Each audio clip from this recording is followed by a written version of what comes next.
মহামান্য আদালত, আজ কাঠগড়ায় দাঁড়িয়ে আছে এক ভয়ঙ্কর আসামি, মোবাইল ফোন। এই মোবাইলের কোনো তুলনা নেই। চাইলেই সে একজন মানুষকে সারা দিন নিজের ভেতরে ডুবিয়ে রাখতে পারে। এই মোবাইল মানুষের শৈশব কেড়ে নিয়েছে। এখন আর ছোট বাচ্চারা মাঠে খেলাধুলা করে না, বড়রা আর বসে আড্ডা দেয় না।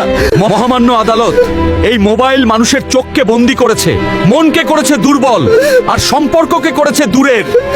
তাই আমি চাই এই মোবাইলের কঠোর মতো শাস্তি হোক।